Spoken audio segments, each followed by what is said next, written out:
This is the Crowdcrux Crowdfunding Podcast with Sal Briggman, where we cover everything you need to know to launch a successful crowdfunding campaign. We speak with proven entrepreneurs who've raised money from the crowd and want to teach you how to do the same. Stay tuned because we're about to reveal how to launch your dream project. With your host, Sal Briggman. Before we get started with this podcast episode, I want to take a second to introduce you to my friends at Fulfillrite. If you need help shipping out your Kickstarter or Indiegogo perks or rewards, Fulfillrite is the absolute best company for you. I've been working with them for a while and I can vouch for their services. They make it dead simple and take all of the headache out of shipping out all of those boxes, all of those orders to your backers and your customers. If you want to check them out, go to fulfillrite.com at fulfillrite.com. What up, what up? Salvador Briggman here. Welcome back to the Crowdfunding Demystified podcast.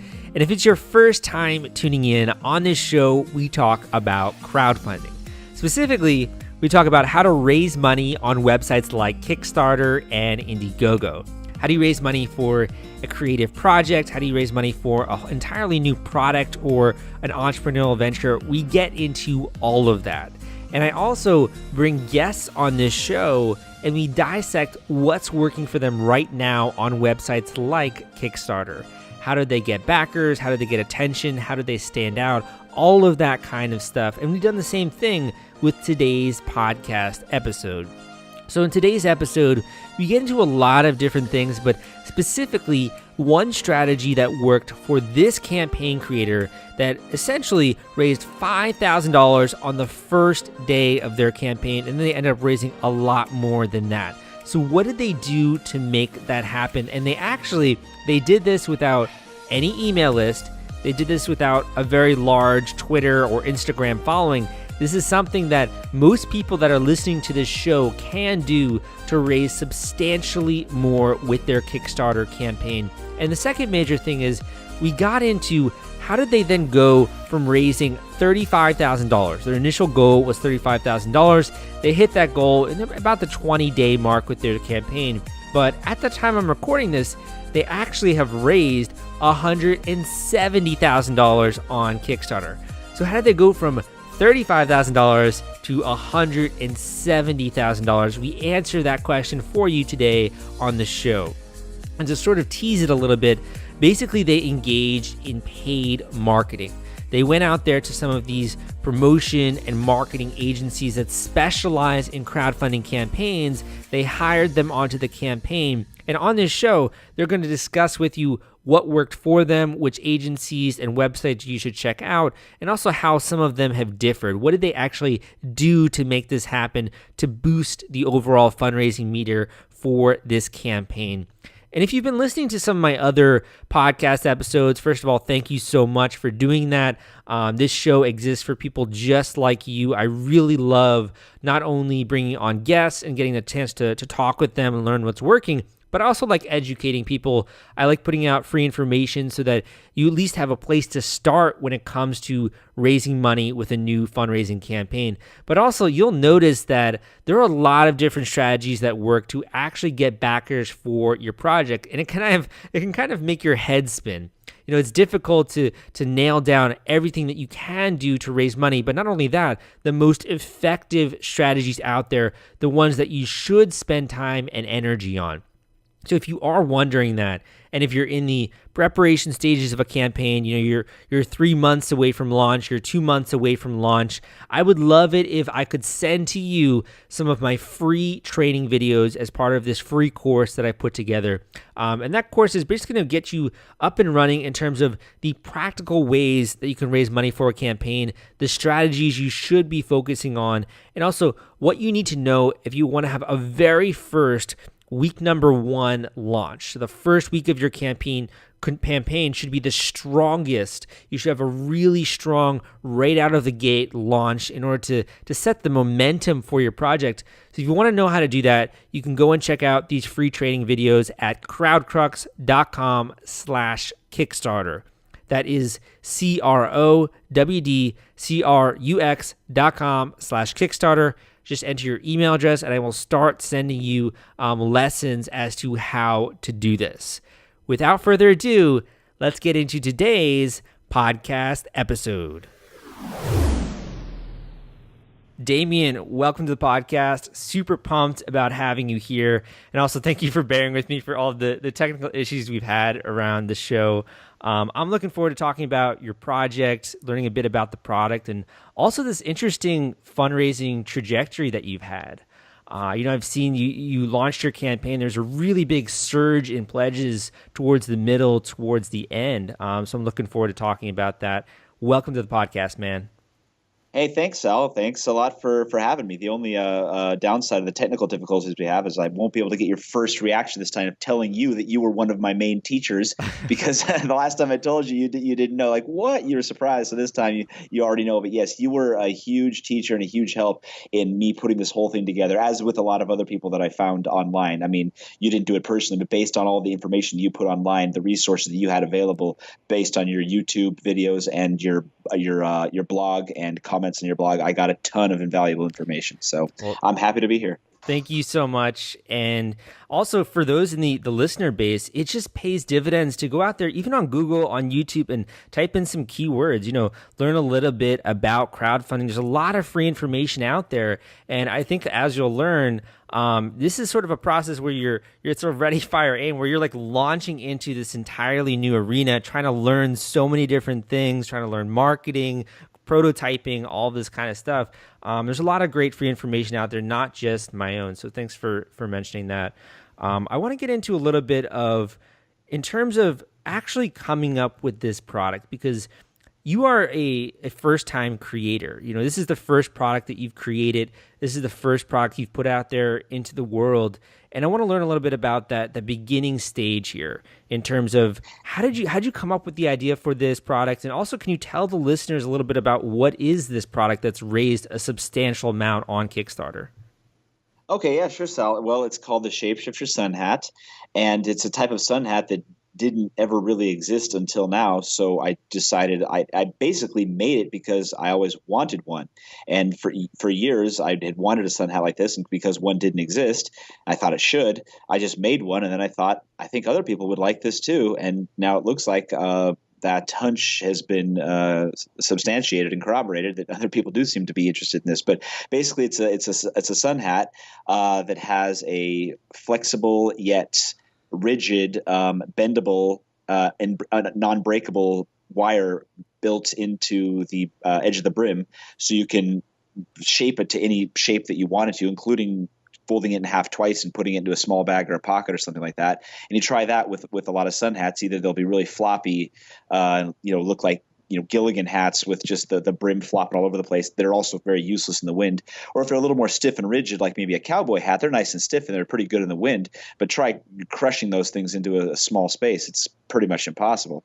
And I also wanted to make it lightweight, a very good durable nylon. I've learned a lot about fabrics, about outdoor fabrics, about materials that are water resistant, that dry quickly, about better stitching as opposed to shoddy stitching. I made sure that I had the highest UPF, which is the SPF for fabric. It stands for Universal Protection Factor. It's just what they say for fabrics. But I made sure that all of the materials in this, the cape, the brim itself, and the crown, were all 50 plus. And I sent it to a spectrometer laboratory in Pennsylvania to make sure. I mean, I was pretty sure that was good. Everybody, the people I bought it from assured me that it was. It looked good when I held it up to the light. But I'm not just going to say, hey, well, I think it's good. I needed to get actual proof. So I sent it to a spectrometer. It came back 50 plus. They said it's great against the sun. Wow. And has a deployable cape in the back, which is something I've seen on other sun hats, but I really liked it and I wanted to have it in mine. It also has something else that's a little bit the second most innovative thing about it, not just the cable, that makes it incredibly wind resistant. You'll see it in the video. It holds up to the wind way better than any other hat you could possibly, any other sun hat by far out there. It won't fold or flop in your face or out of your face up to 65 mile an hour headwind. So were you then? Well, I was just going to quickly ask. So were you then, I guess, going on lots of hikes and all of the hats that you were wearing just were not up to par? Yes, exactly, exactly. I bought my first sun hat in Australia, and I started out looking like a real tough, crocodile Dundee, Paul Hogan sort of Aussie bloke. He was ready to wrestle a croc and eat a dingo. But then, after about 2 weeks of wearing it on trails and hikes and stuff, and washing it a couple times by hand, I didn't throw it in a washer. It just started to flop and get all warped and bent and started to look Low really stupid. It quality. kind of still. Yeah. Exactly. Well, it still protected my head from the sun, did its basic job, but I went from looking like a tough crocodile man to looking like a 1930s hobo with a stick and a little bag that you carry on your shoulders that would jump from one freight train to another, and sit around by the fire talking about the crash. I didn't Yeah. want to look like that. I'm not a vain person, but when hats look that stupid, it gets a little bit irritating. So you buy another one that has a nice brim that's nice and flat and has a nice shape to it, and again, it would last for a little while, but eventually it would just start to crumble down, and the stitching wouldn't break. The overall hat would be okay, but the brim, the shape would just turn to mush, and it just drove me crazy. And they would also be pretty useless in the wind, which I didn't Yeah. like. So, as someone who has never created a product before, where did you even begin? I mean, I wouldn't know where to begin if I wanted to make a prototype of one of these. If I wanted to sort of like be like, okay, I want to make my own hat. Like, I have no idea where to get started. Where was your sort of thought process there? Oh, same here, same here. It was a lot of research online. I had to find there were other hats that were good. I don't know if I want to name them by names, but other hats that were good, and I kind of went backwards from there. And I saw they were made in China. I know most things are made in China these days. It's just if you want to stay with a good product at a competitive price, a lot of it has to be made in China. And for the record, mine's going to be, for what I'm paying for the hat, about half of it is China, but half of it is U.S. because the copper cable, the copper assembly, and the actual attachment of the cable is going to happen in the U.S. So I'm kind of like walking the line between having made in China and made in America. So just want to get that out there. But yeah, as far as where to go, I went. I was doing research on your old YouTube. I don't know if you have anything to do with it anymore, but Enter China, about how to find factories. How to Source find your resources. products. How to exactly. And I went on Alibaba. I saw that a lot of manufacturers are now listed on Alibaba, but you just get a ton of hits. You type in sun hat, and there's probably 1,000 factories that pop up, and 90% of them are in China, and then there's a few in Vietnam and India and stuff. And I just had to sift through them. I had to look at reviews, see what other things they made, what other products they made. I also the hat that I found from the other retailer that I liked and wanted to get say similar quality and similar materials. I had to actually pay it was a company that did market research. Basically, you pay them enough money, and they'll tell you what company made a certain They like product deconstruct. for another company. Okay. So like they Exactly. kind of They did a reverse bit of engineer it. Yeah. Yeah, well, they tell me where I can go to find the manufacturer of it, because obviously people don't want to give their manufacturers, and neither do I, as they shouldn't. But somehow this company was able to do the detective work for me. I just had to pay them a bit of money, and I didn't actually end up using the company they found, but I used another one very similar that was in the same sort of area that I was able to do research on myself. But again, I was just on the internet. You can learn how to do almost anything online, and it takes a long time, and it was a lot of trial and error. But I had to Alibaba was also a very good resource for this as well. So at a certain point, you put in all of that work. You put in the work to find a really good manufacturer. You put in the work to find out how much it's going to cost, the material is going to make it out of, and I imagine also get prototypes and sees what those look like. And then you sort of get to the point where you're like, okay, we need a certain minimum order quantity, or we need to make how do we get the word out about this? And it seems to me then, is that when you discovered Kickstarter and crowdfunding and that kind of stuff? Absolutely. Well, that's when I decided to utilize it. I'd actually hadn't, I'd perused Kickstarter a couple of times, but I just knew it more from the bad things. I heard about the coolest cooler fiasco and the thing with the laser razor that got canceled and things like that. So I'd hear some stories and I'd look at that and I'd just kind of laugh and say, well, that's kind of funny. But of course, a lot of great stuff came from it too. And I would see some of these products and I think, wow, that looks, a lot of the stuff though, to be fair, a lot of stuff I saw on Kickstarter, I'd look at the product, look at the pitch, look at the video. I would think that looks really cool. I wonder if something like that already exists though, and I'd go on Amazon and usually I could find something that was not identical but pretty close for a fraction of the price. So I thought, well, it looks neat, but I don't want to back something that I could just kind of buy for myself for a lot cheaper and get it, within 2 days as opposed to like 2 months, and I don't know what the quality will be like. So I didn't find anything that I really was super fired up to back. But then again, I wasn't on Kickstarter all the time. But I knew when I needed to raise money for this that crowdfunding would be the best way to go, because at the same time, not only could I possibly raise some money to get things started, for the legal fees, for the patent fees alone are going to be huge. To get anything patented costs a King Solomon's mine.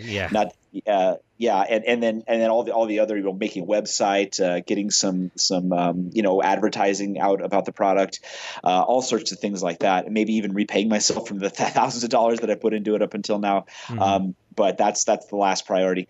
Anyway, so I actually found I decided to do a lot more research on Kickstarter and Indiegogo, and just learn more about crowdfunding in general. And I started looking at a ton of campaigns, looking at a ton of videos, looking at, sites, blogs and vlogs like, CrowdCrux and Crowdster and, your videos and a lot of other videos, and just tried to absorb as much information as I possibly could. This is when I actually had the product. And I thought, okay, I think Kickstarter looks like a good way, because not only can I raise funds, but I'll also see if there's a market for this. I'll see if it's something people would like, because I don't know. I mean, I know I would like it, and other travelers, here and there told me they would like it, but the only way the real acid test is to put this out there and see what kind of reaction you get. And I thought Kickstarter will be perfect for that. Is sort of validating that this is something that you want to spend time on going forward, something that you want to put more money into also going forward. I think that's a really, really important part of Kickstarter. I think the other really difficult portion of Kickstarter is many of the people like myself really try to emphasize the fact of building up a tribe before you launch, or creating sort of a pre-launch plan. And so my question for you is, as you've been learning, I'm sure that was also something that sort of passed by your radar going into the launch. What was sort of like your plan here? Okay, well, yeah. So I did actually look into a lot of videos about how to get a good pre-orders and build the tribe and everything. And one of the key things was have a great email list, a big email list, email. And I thought, I haven't used email socially in over 10 years. Like, I hardly ever use the only email addresses I have are my bank and my credit card, doing business and stuff. I don't really have an email list. I have some aunts and uncles that don't use Facebook and things like that. But I thought one thing I do have in my corner is I've got a lot of Facebook friends. I mean, not a ton, but about like just under 700 or so. But they're all people they're not just randoms. They're people that I know one way or another. And I met most of those people while traveling, between friends from home in Colorado, that's where I'm from, but also people I met traveling, old, workmates that I worked with down in Antarctica because I worked there, workmates that I worked with in the Marshall Islands because I worked there. So just a lot of people that have a similar sort of like outdoors love that I do also. That was a huge help. So I thought, how can I utilize this group of Facebook friends, even though I can't, just ask them all for the email addresses, because what's the point? But then one of the points amongst all the videos, I came across the idea for Thunderclap, and Thunderclap was a big help for me. That was basically what I put all of my eggs into. That was my one basket, because I knew that I could utilize all my Facebook contacts. You're familiar with Thunderclap, right? Well, for the listeners, I would love it if you could just explain very quickly what is Thunderclap, how can you use it?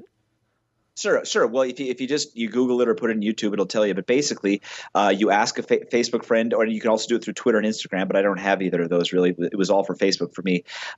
If they will allow an automatic post to come up on their wall at an exact time. And by having that happen, like if you just put it on your own wall saying, hey, I've got a Kickstarter campaign, come check it out. Yeah, well, a few people will, but it's not going to create that much of an impact. If you want it to create a bigger impact, you need to get it out to as many people as possible. And then hopefully it can at least go a little bit viral. Good. And then their friends will repost it. Their friends will repost it. So I basically I took about a week, well, maybe 3.5 to 4 days, and I sent a personal message to each and every one of my Facebook friends with a Thunderclap link. And there's different levels of Thunderclap you can use. You can find more information on their website, but it's a great resource. It was great for me. It created a really good launch. I had a great launch, actually, especially for basically a nobody coming from nowhere. I had no other press contacts. I have no tribe. I don't own the company. This was your one. Yeah, this was your one. You went all in on the strategy, and also I think Thunderclap, just to explain it, to sort of give the listeners an idea. Basically, everyone I know, all of my friends want to see me be successful and support me, but sometimes we just kind of forget. Like, we forget to maybe post that link to Kickstarter, forget to back a campaign. This sort of automates that process where people can subscribe to the campaign And then whatever message you choose or they choose will be shared out at a specific time at a specific day. So you can use it so that all of your friends announce your campaign basically at the same time when it's launched, which is really powerful. Exactly. I had to interrupt this podcast episode because I want to introduce you to my friends at The Gadget Flow. Their product discovery platform reaches 22 million people per month. They've helped more than 5,000 crowdfunding campaigns thus far, and they have a social media following of more than 700,000 followers. If you want to gain access to their marketplace and list your own product, you can go to thegadgetflow.com/submit and list your project today.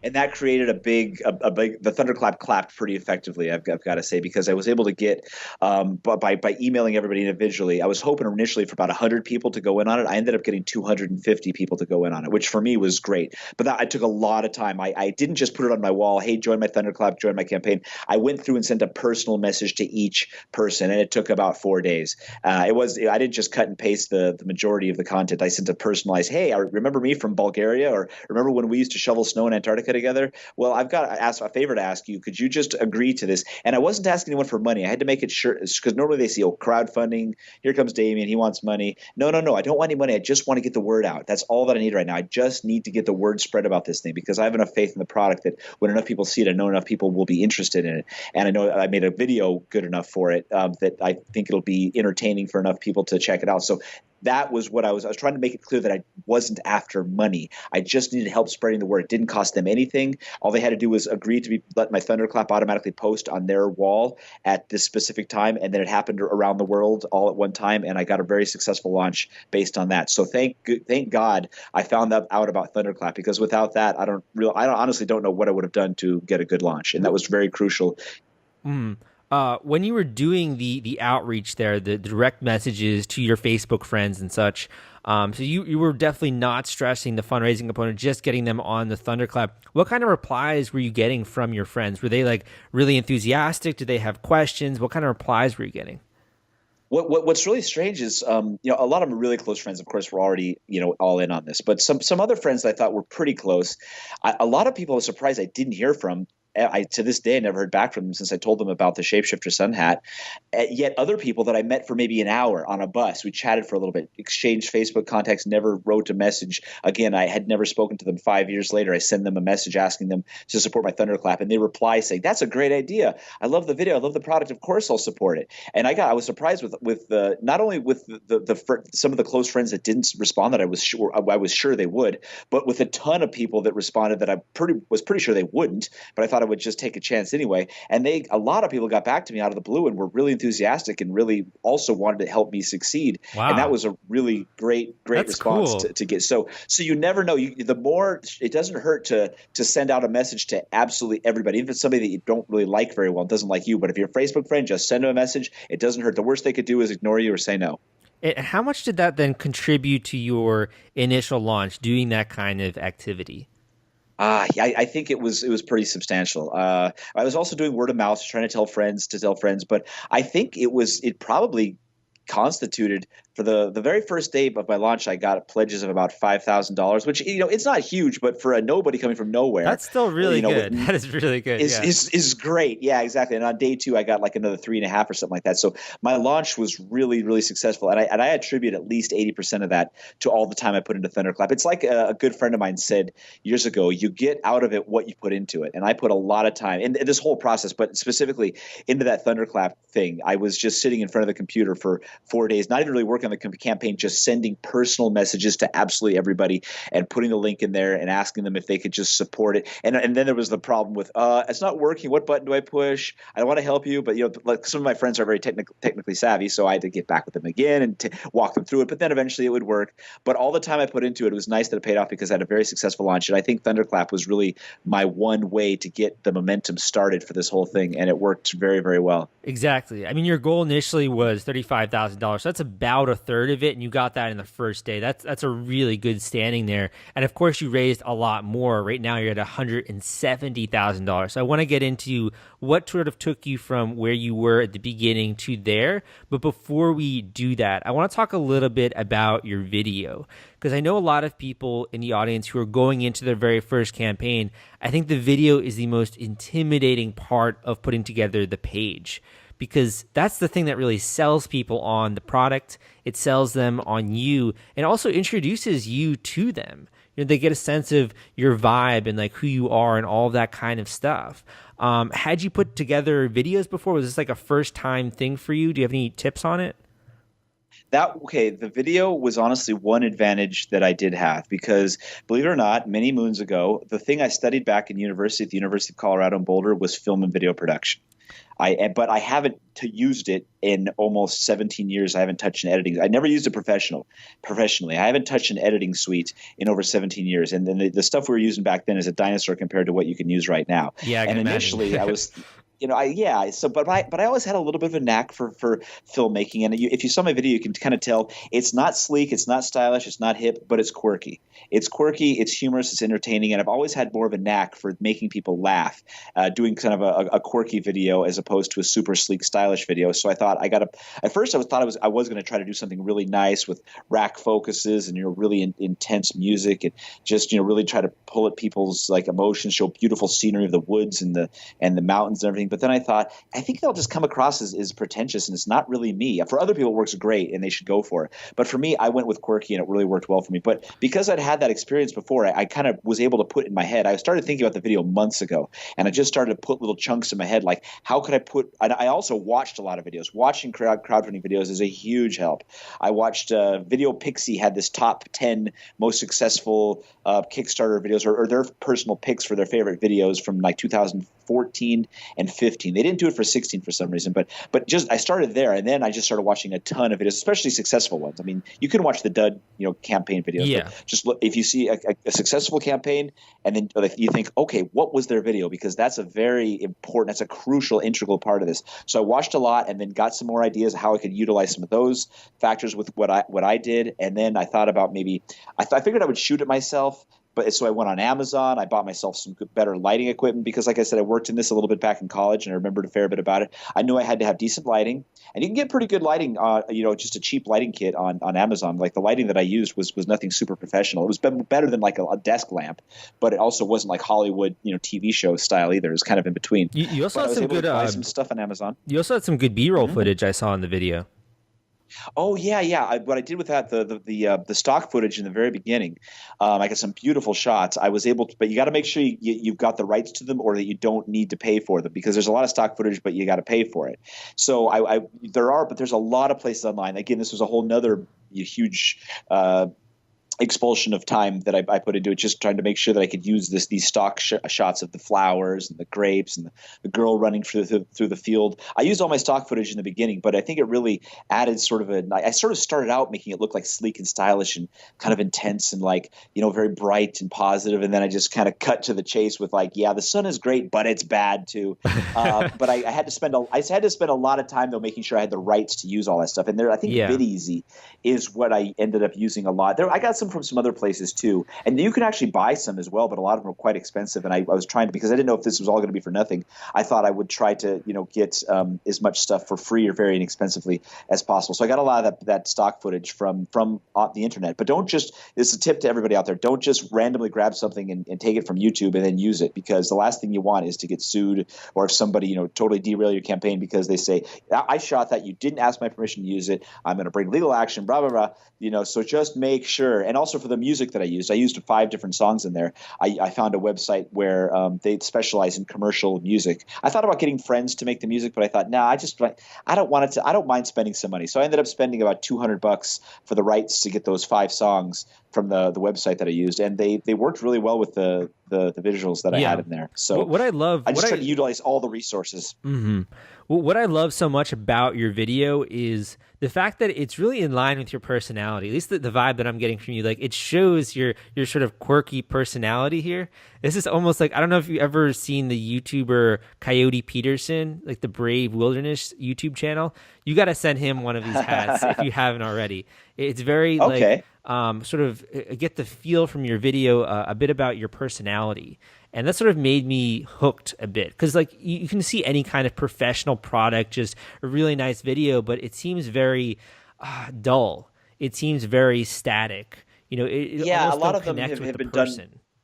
Yeah, a lot of them have been done to death. It's almost like a formula right now for what seems to work. Like, fade in, have the really nice stylized shot, the nice sort of foggy lighting and slow motion and inspirational music, and turn it around with your eyes looking really like determined up at the sun. And I just thought, it's cool and it probably would work for me, but it's not me. I want to bring my personality out in this. And I thought, hey, I could hire a spokesman to look really good in front of the camera, or I could just do it myself. And I've always been a bit of a ham, because I also did some acting back in college as well. So like I said, the video is one place where I did have a distinct advantage. I had no advantage in any other realms of this. I had to learn everything from the bottom up. But even though it was 17 years old, I had to go back in my memory vault and dig up all of the knowledge that I gained from my filmmaking years back at CU in the early 2000s. So I would say, but yeah, it was great. One other tip too for listeners, I think a lot of people are very good at showcasing the product, but also making sure that you show the various scenarios where you use the product. That makes a really big difference because people can imagine like, oh, I'm on a hike, I would use it in this situation or that situation. It allows people to feel more ownership, I think, of it. Yeah, exactly. A lot of the effective videos that I saw showed real life situations. I mean, other things I've bought in the past, it showed real life scenarios where you could use this and how it would help and how it would solve a problem. So every time I thought of something for months, like I said, when I was putting the video together in my head and I thought of something, I would just take my phone, jot it down in the notes section so I wouldn't forget and remember to add that into the video. Now, there were some things I jotted down that I didn't put in, but I put in most of the things about, it could be good for this and good for that. And then other people recommended. One friend, because I'm not a hunter, I have one shot in there where, you see me sport shooting with a rifle. I've never really been a much of a hunter or a game shooter myself, but he said I could really use this when I go hunting because I can flip the side brim up really quickly, get my shot, and then flip it down because sun hats always get in the way when I'm lining up with the scope and stuff. And I said, oh yeah, I could put that in too. Why not? So I got a lot of tips from other people to help me inspire to put as much real world scenario. And I also decided to utilize the split screen a lot to instead of showing me and then showing somebody else, just have the split screen because it also might make people want to watch it again and say that was great, but I didn't see the good side or I didn't see the bad side, because I had a lot of information I was trying to get out. And also the video was a little long. It was 5.5 minutes, which for a crowdfunding video is very, very long. My first cut of it was 6.5 minutes. And I thought, okay, I got to get this thing down. But everyone that I showed the 5.5 minute version to, they seemed to think that no, I wasn't bored. I didn't think it was dull. I was entertained. It didn't seem like it was 5 minutes. So stick with it. So I left it that long. But yeah, the real world scenarios were helpful. So I want to bring us to the point in your campaign where I think a lot of people sort of feel like if they're in the elevator, just like the floor dropped out and they're like, oh my gosh, I don't know what to do now. Or they feel very sense of fear and uncertainty.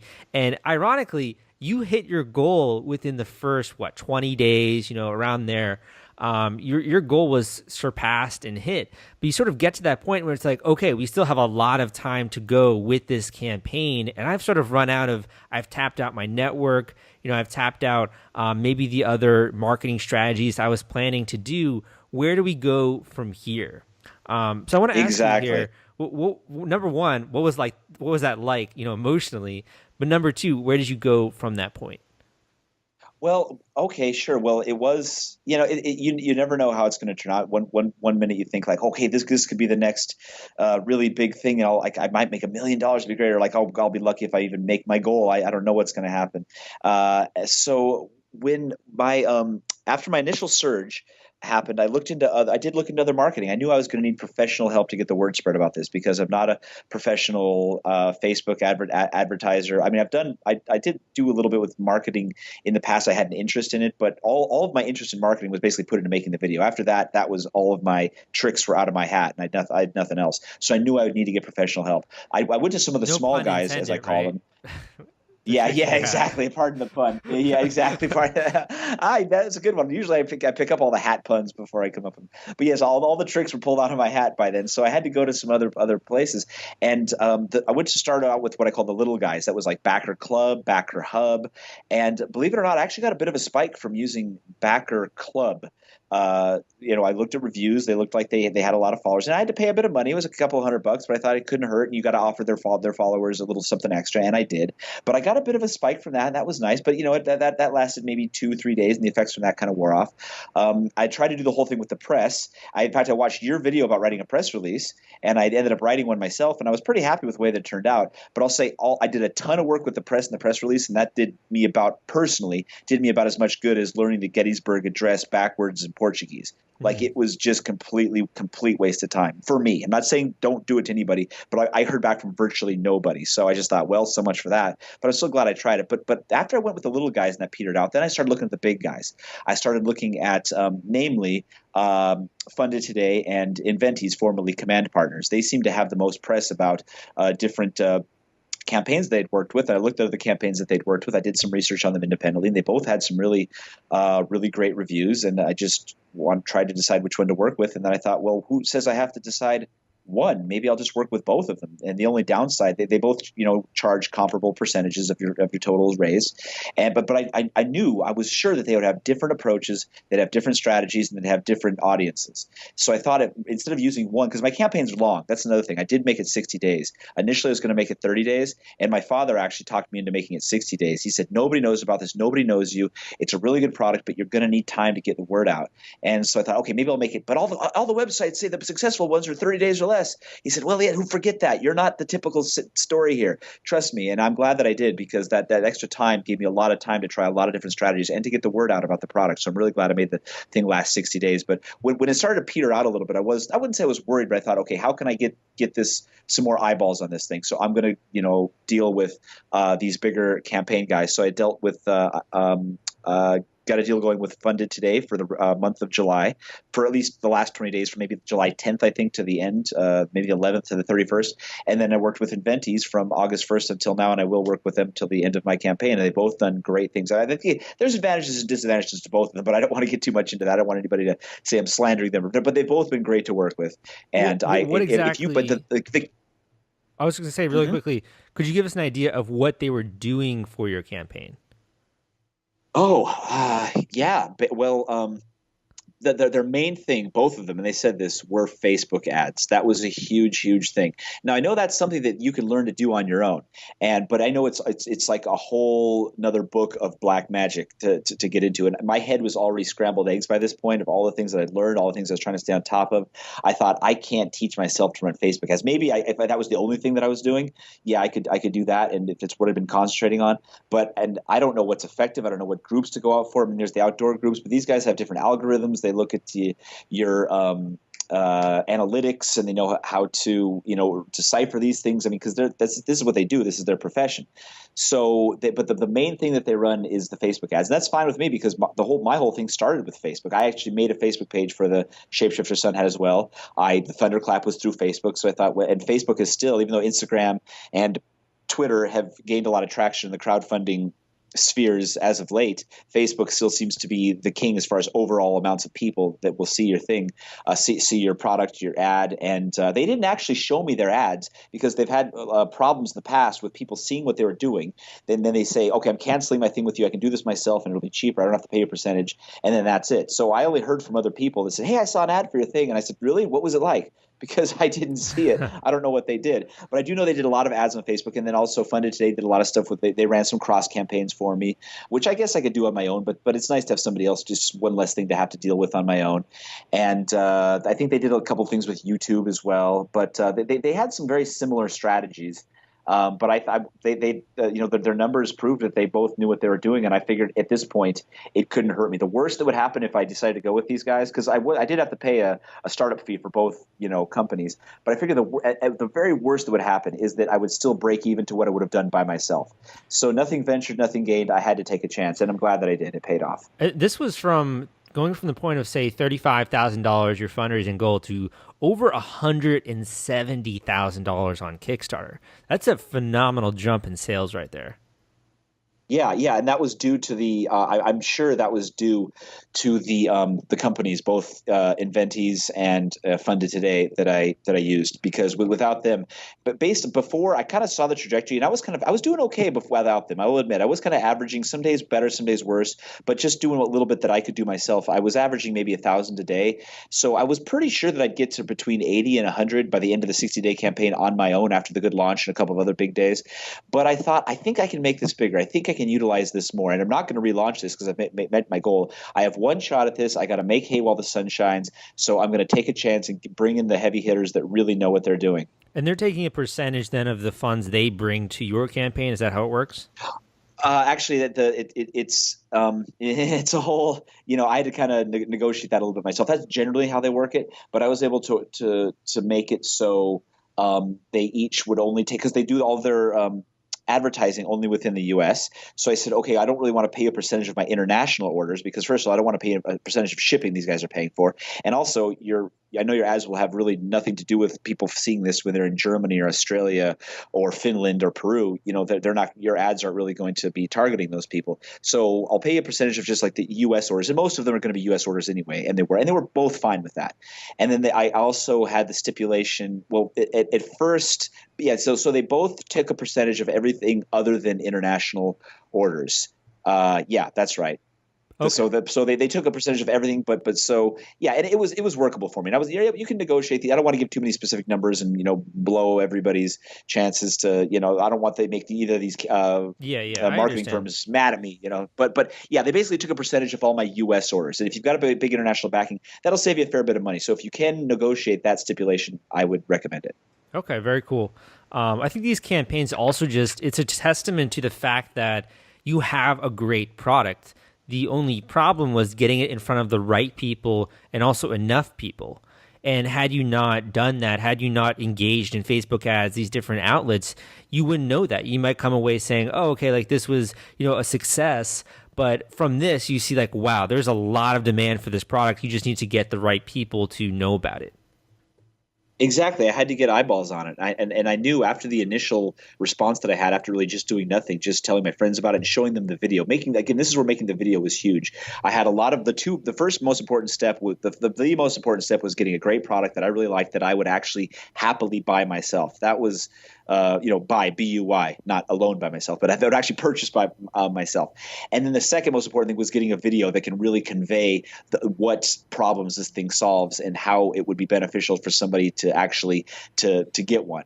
And then once those two things are done, then it's just a matter of getting people's eyes on it, which is certainly no easy task. But if you get people that know what they're doing, I just knew I had to get more eyes on that video and on the actual page, and I would get a lot of interest and because I could see there was not only nationwide, there was a worldwide market for this. I knew that it wasn't just males, but females. It wasn't just people that liked to hike. It's like people that like to fish, and people that just like to go boating, or people that just like to go watch a baseball game in the park but didn't really exercise outside. Anybody that needs to or likes to spend time in the sun, and that's most of the world's population, can benefit from this. So at that point, I knew that I just needed to get more eyeballs on it, and I needed to bring in the experts. Very true.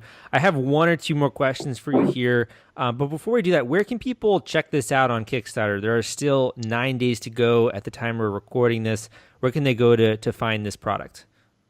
Go to Shapeshifter Sunhat. If you Google Shapeshifter Sunhat, the Kickstarter page will come right up.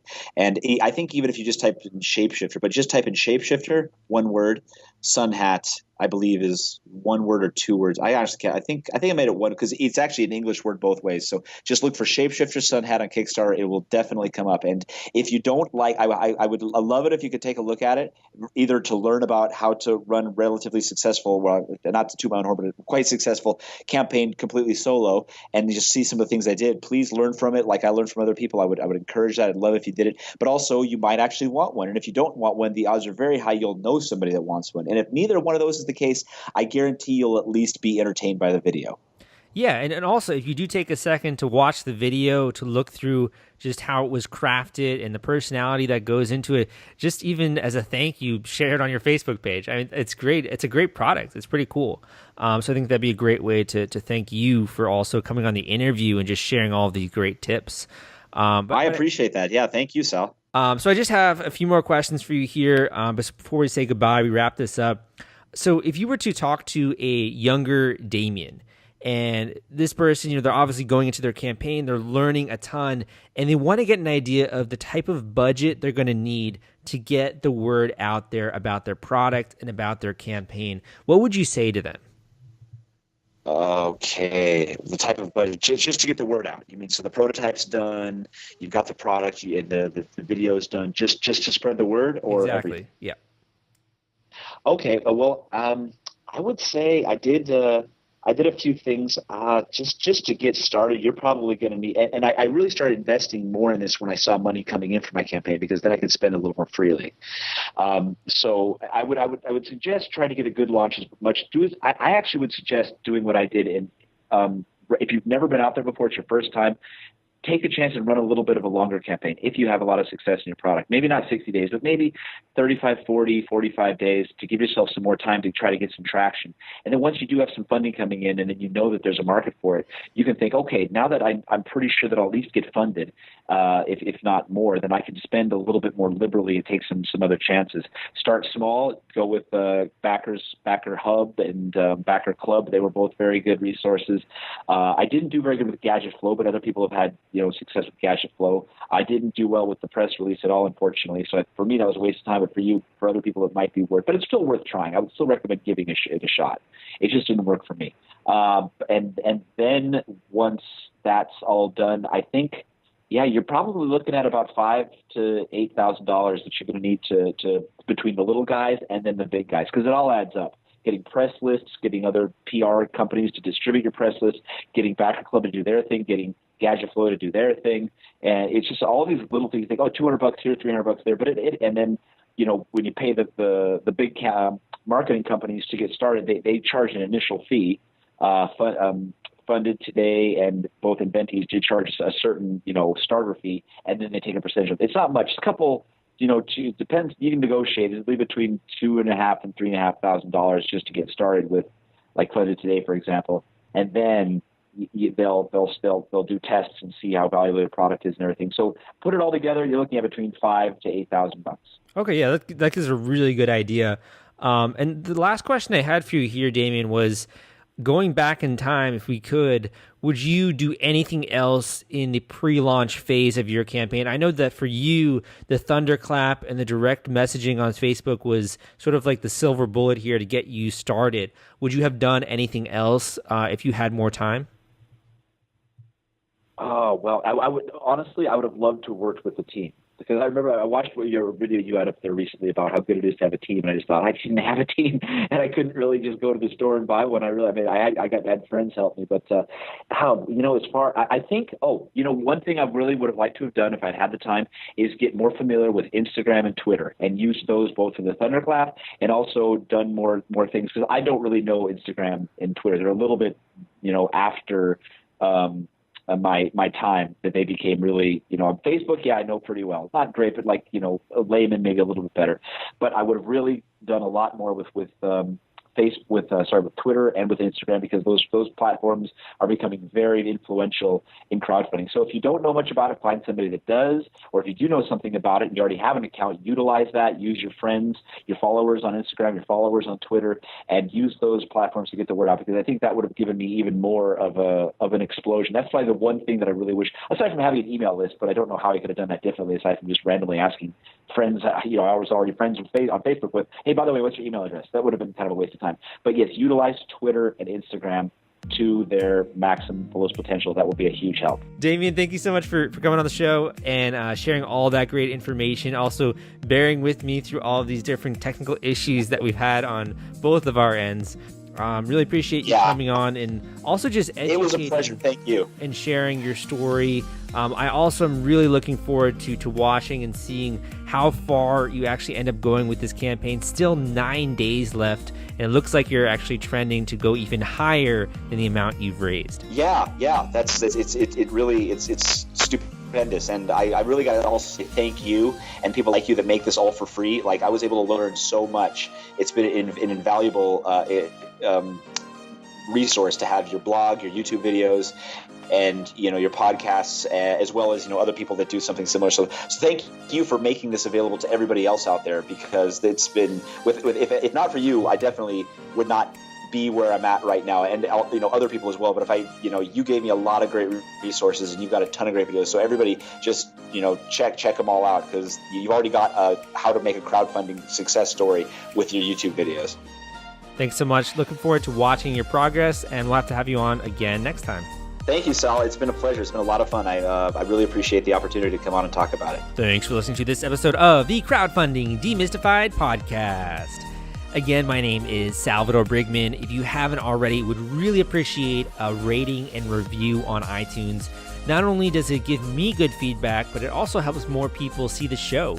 We quite frankly will rank better in iTunes with positive reviews, so if you do take a second to leave one for me, I highly, highly appreciate that. And I'll also incorporate any feedback that you leave into my future episodes.